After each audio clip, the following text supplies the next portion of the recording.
La meilleure façon de prédire la réussite de son business est de vendre avant de créer. Mais à chaque fois que je dis ça, ça fait peur. Ça ne paraît pas logique.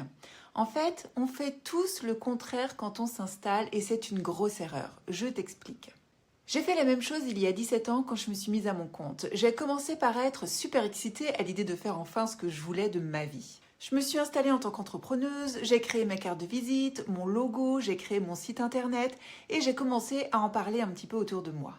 6 mois, 1 an après, comme une bonne partie des entrepreneurs, j'ai commencé à être super inquiète du peu de clients que j'avais. J'étais partie bille en tête en voulant faire ce que moi je voulais sans m'être intéressée à ce que mes prospects, eux, désiraient. Et là d'ailleurs, il faut faire une différence entre ce que les gens veulent et ce dont ils ont besoin. Si vous ne leur donnez que ce dont ils ont besoin, ils n'achèteront pas forcément. Mes clientes, par exemple, ont besoin de prospecter. C'est pas parce qu'elles en ont le besoin qu'elles le font. Si je n'apportais pas autre chose à mes offres, je n'aurais aucune cliente. Je leur apporte surtout ce qu'elles veulent. Et ce qu'elles veulent au quotidien pour être soulagées, ce qu'elles veulent pour avancer plus vite, ce qu'elles veulent pour vivre de leur activité. Bref, en me mettant à mon compte, je n'ai pas du tout fait preuve d'humilité. Je n'ai pensé qu'à moi, je n'ai fait que contenter mon ego. Pour être un entrepreneur qui réussit, on doit mettre son ego de côté. Il n'y a pas qu'à nous que nous devons faire plaisir. Nous devons apporter à nos prospects ce qu'ils veulent. Et pour cela, nous devons valider notre offre sur le marché. Tout le reste n'est que procrastination. Quand tu t'installes à ton compte, et même avant de t'installer à ton compte, la seule chose que tu dois faire, c'est vendre. Si tu fais des cartes de visite, tu procrastines. Si tu fais un site internet, tu procrastines. Si tu crées ton logo, tu procrastines. Ce que tu construis n'est pas là pour te plaire seulement à toi. Ce que tu construis doit être utile au monde, doit être utile à tes prospects. Et si tu ne le sais pas, si tu ne connais pas tes prospects, si tu ne sais pas si ton offre se vend, alors c'est juste de la fierté. Quand j'ai compris cela, j'ai vendu avant de créer pour mes 2 derniers business. Résultat, en moins de 3 mois, pour chacun d'entre eux, j'avais déjà un SMIC récurrent. Mais surtout, ce sont devenus des endroits innovants que j'améliore encore constamment et où mes clientes grandissent avec moi. Et elles sont maintenant plus de 2000. Mais alors, pourquoi vendre avant de créer choque autant ? D'abord, ce n'est pas quelque chose que l'on enseigne ni que l'on voit souvent. Tu dois le savoir, si le cerveau n'est pas habitué à quelque chose, il en a peur. En parlant de peur, souvent la croyance que l'on a, c'est que vendre avant de créer n'est pas éthique. Si je te dis ça, la première chose que tu vas penser, c'est « mais je vais tromper mes prospects ».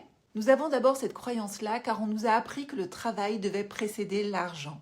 Depuis tout petit, on nous a dit « d'abord tu travailles et tu es payé ensuite, tu es récompensé ensuite ». Donc faire les choses à l'inverse crée une espèce de malaise, ça sort juste du schéma traditionnel.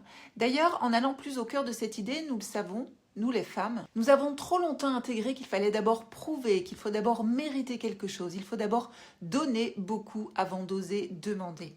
Donc vendre avant de créer va à l'encontre de cette injonction sociétale.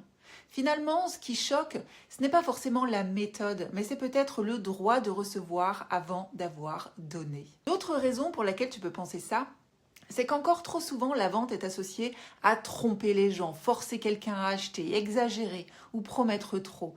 Donc vendre quelque chose qui n'existe pas encore réveille forcément une peur. Et si je mentais à mon interlocuteur ? Alors que vendre avant de créer, quand c'est bien fait, c'est proposer quelque chose et absolument pas manipuler. Ce qui choque, ce n'est pas de vendre, c'est l'image que l'on se fait de la vente. Je l'ai dit aussi en introduction, créer avant de vendre est un refuge. Ça permet de peaufiner, de retarder justement ces premières ventes, de se cacher derrière le moindre détail. Vendre avant de créer, c'est faire face à la réalité du marché tout de suite. Et ça, c'est inconfortable. Alors non, ce n'est pas tromper tes prospects, c'est ajuster ton offre, c'est trouver ta cible, c'est valider ton offre sur le marché. Cela t'oblige aussi à assumer une posture d'entrepreneur du coup. Ça te permet de dire, voilà ce que je propose, voilà ce que je promets, voilà ce que je ferai si ça ne convient pas. Et ça demande de la clarté, de la responsabilité et de l'engagement. Vendre avant de créer t'oblige à être claire, pas parfaite, surtout pas parfaite, mais claire. Toutes les startups vendent avant de créer, que ce soit des services ou des produits. Je te donne un exemple. L'une d'entre elles peut être une marque de chaussures de sport. Elle va créer une page de vente et la diffuser partout.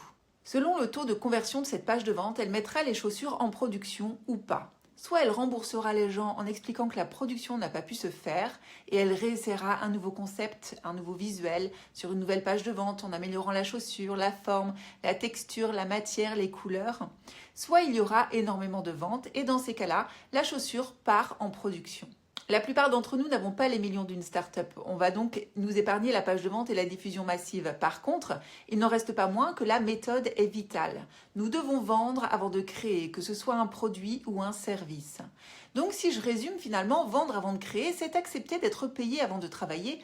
Mais c'est d'ailleurs ce qu'on fait quand n'importe quelle industrie ou service demande un acompte. Donc ça n'a rien de si choquant.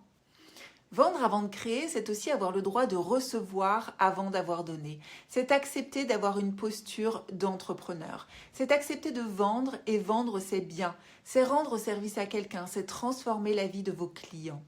C'est finalement prendre tes responsabilités d'entrepreneur. Et c'est plus respectueux de ton temps et de ton énergie et plus respectueux pour ton client. On y reviendra tout à l'heure.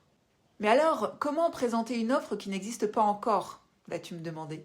Ce que vous vendez existe déjà car c'est le problème que vous savez résoudre. Donc la seule chose à dire est à qui c'est destiné, pour quel problème précis et pour quel résultat concret. On parle toujours du quoi, du pourquoi et du pour qui. Le comment viendra après. Le cadre doit être clair. Si tu as un accompagnement par exemple, tu peux annoncer la durée, l'objectif et le type d'accompagnement. Le contenu exact ensuite s'adaptera au client. Tu peux aussi, mais ce n'est pas obligatoire, dire explicitement que c'est une première version, que c'est une bêta-test. Ça veut dire pour tes clients plus de proximité, plus d'écoute, plus d'ajustement et souvent plus de valeur humaine. Tu peux dire « Je préfère vendre avant de créer pour construire quelque chose qui répond exactement à vos besoins ». Ainsi, tu montres que tu respectes le temps de tes prospects, que tu ne veux pas créer dans le vide, tu veux créer pour être utile et utile à eux.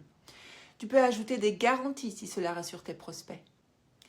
La question que tu te poses peut-être maintenant, combien de ventes faut-il pour valider une idée ? Entre 5 et 10. Alors attention, comme tu le vois, je parle bien de vente.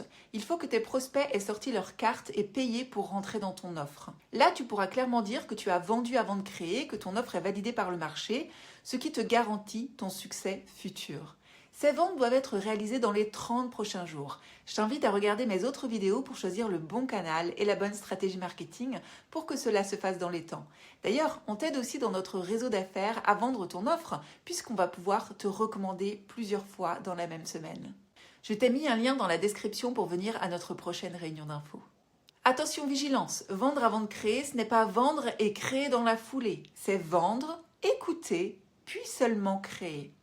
En conclusion, la question à te poser, c'est plutôt « Est-ce que je suis prête à être confrontée à la réalité ?» Allez, vas-y, on te fait confiance et prends soin de toi.